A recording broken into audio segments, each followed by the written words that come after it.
everybody, I'm Harris O'Malley from DrNerdLove.com.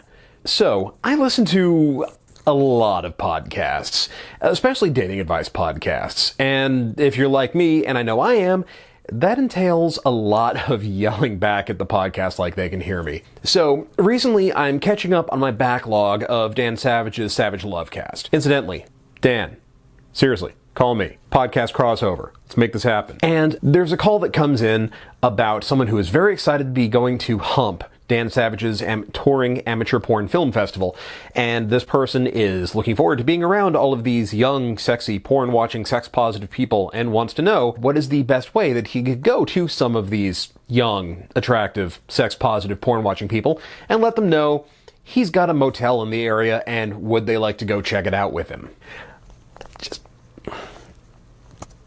And this is where the yelling starts for me. No.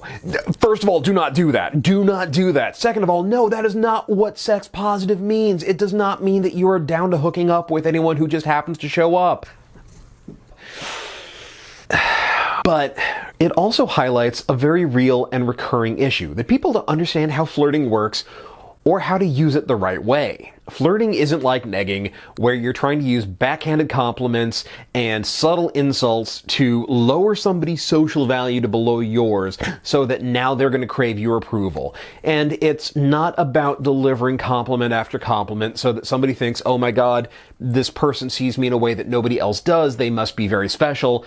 And it's not even about being risque or being sexual or using sexual humor or trying to get someone to think about or talk about sex. There is no one way to flirt. Your style of flirting is going to be as varied and as unique as you are because it is going to be determined by things like your personality type, where you are, what you're comfortable with. No matter what your style of flirting is, there are some basics, some do's and don'ts, some best practices that are fundamental to every style of flirting. So, this week I want to talk with you about the fundamentals of flirting, the best practices and do's and don'ts that form the key core components to successful flirting. And the first key to successful flirting is understanding why we flirt in the first place. Part of why people get confused or frustrated when they're learning how to flirt is that they get a little lost into the weeds as to the whole purpose of flirting. They understandably think that flirting is the ultimate attraction builder, that when you say or do the right things,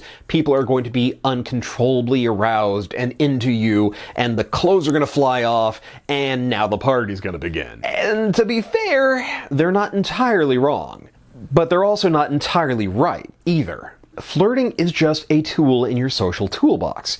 It's a very useful tool, and one that's incredibly versatile, but it's not the only one that you're going to use, and it's not the only thing that's going to be building attraction, because attraction isn't about any one thing. It is a holistic process. It is about you as a whole person, not just about what you say, or what you do, or whatever tricks or gimmicks you may try to use. The point of flirting is that you're building a connection with somebody, and showing them that you're interested in them as a potential romantic or sexual partner. In fact, one of the reasons why so many people get stuck in the friend zone is that they never signal their interest in the first place.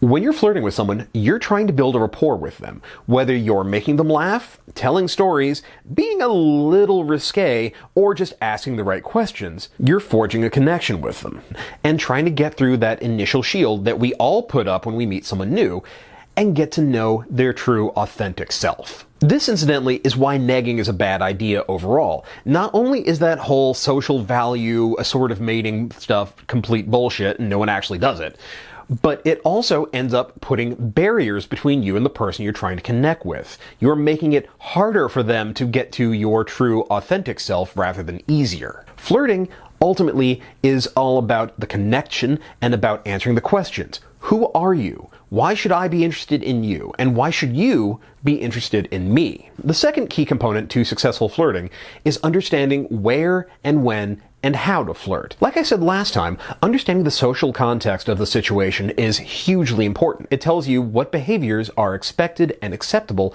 in any social situation. If your behavior clashes with the unwritten rules of your social situation, people are going to feel uncomfortable. Your actions are telling them that either you don't know or don't care what behavior is and isn't appropriate in that scenario, and that's going to set people's spidey sense tingling. This is why it's okay to be a little bit more forward, a little more direct, and a little more open when you're flirting with someone at a singles bar or a club. These are places where the social contract says people come here because they are looking to meet other people. People they may be interested in dating, people they may be interested in going home with, people they may be interested in having nasty club sex in the bathroom with. The same context doesn't exist at your local Whole Foods, or Publix, or Barnes & Noble. People don't go to the bookstore hoping to meet someone that they're going to bang.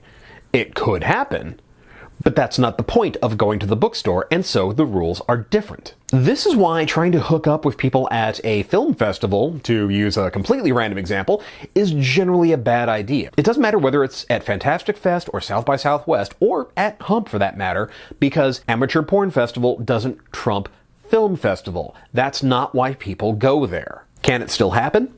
Sure, people hook up at festivals, at concerts, at conventions all the time, but it requires social calibration, emotional intelligence, and general experience to understand what is or isn't a good idea. Trying to hook up at the festival? Generally a bad idea. Now, the raucous after party at the nearby bar? That's an area where you're going to have more flexibility to flirt with people. The third core component to successful flirting is understanding the importance of the push-pull dynamic. When you're flirting, you don't want to just keep laying it on constantly. At best, you seem cheesy. At worst, you seem like someone who's going to try to bulldoze their way into somebody's pants. This is another really common mistake that people make when they're learning how to flirt. They think, not unreasonably, that if a little bit of flirting is good, then a lot of flirting is better. When you're joking and teasing somebody and they're laughing and it's going well, there's a natural assumption that you should just keep upping the ante. When you are complimenting somebody and they are receiving it and they're very pleased by it, then there is this, again, understandable thought that you should just keep telling them how amazing you think they are. But in practice, it's very easy to have too much of a good thing and end up blowing the entire connection. If you have that teasy, bantery style of flirting, it doesn't take very much before people think that everything's a joke to you and that they're not going to take you seriously. If you have that more straightforward complimentary style of flirting where you're telling someone that you think they're amazing and you keep piling those compliments on, they're going to think that either you're extremely needy or you're desperate for their validation. And to be perfectly honest, neither of those is a great look on you. It helps to think of flirting like a pressure gauge. If you're constantly just piling it on, you're going to overload the system, and it's going to go very badly, messily and all over the place. Even if they're really into you, it's possible to go too far, too fast, leave people feeling uncomfortable, and blow the entire connection. This is why when you give a little with the flirt, with that pull, you also want to ease that tension with a push. So, if you're telling someone how amazing you think they are, you may want to follow that up with a joking, disqualifying statement like, yeah, but then again, I'm also a horrible judge of character, so what do I know? Or you may want to be straightforward and say, oh, okay, that was a little bit too much, wasn't it? I'm just going to stop now. Or you may even just say, you know what, you're a little too much for me, I'm going to move over here. If you have that teasy, bantery style of flirting, you may instead drop the banter and just get real with them for a second. You are easing the pressure by taking away the jokes and letting them see the real you and build that real connection. Part of why using push-pull is important is because it keeps things interesting. You're doing the unexpected. You're zigging where they expected you to zag. You're creating a void where they expected something that was going to fill that space. As a result, they're left off guard, and now they're not sure what to expect. So they're going to be interested in seeing what comes next. There's going to be that moment of delicious anticipation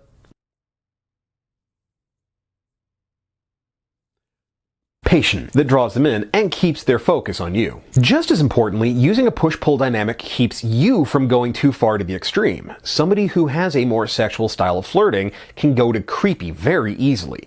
Someone who has a jokey style of flirting, who is making someone laugh, can go from someone who's just very funny to someone who is very clearly just workshopping the bit that they're going to use at their next open mic night. By using a push-pull dynamic to build interest and then release it, you keep interest alive without pushing too hard. Just as importantly, though, giving that release keeps things from getting too heavy. Dropping a serious compliment on someone can make things really intense, and not necessarily in a good way.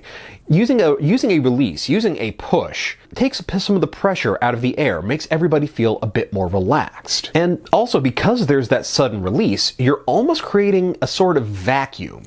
And that is going to inspire the person that you're flirting with to want to fill it themselves. They're going to want to lean in and signal their interest and keep those good feelings going. And those good feelings and good times are important because the fourth key component of successful flirting is that flirting is supposed to be interactive and fun, not just a one-sided exercise. Teasing can be fun, but if all you're doing is joking and bantering, then you're never going to actually direct the conversation to where it needs to go, which is to say, bringing the two of you together. This is why you have to pay attention to the person that you're flirting with and not just thinking about the next thing you're going to say or do. Are they laughing and participating as much as you are, or are they getting very quiet? Are they looking relaxed and happy, or are they looking uncomfortable or embarrassed or checking their watch or starting to shift their body away from you as though they're getting ready to walk away? Or maybe they're looking around like they're trying to make eye contact with somebody else.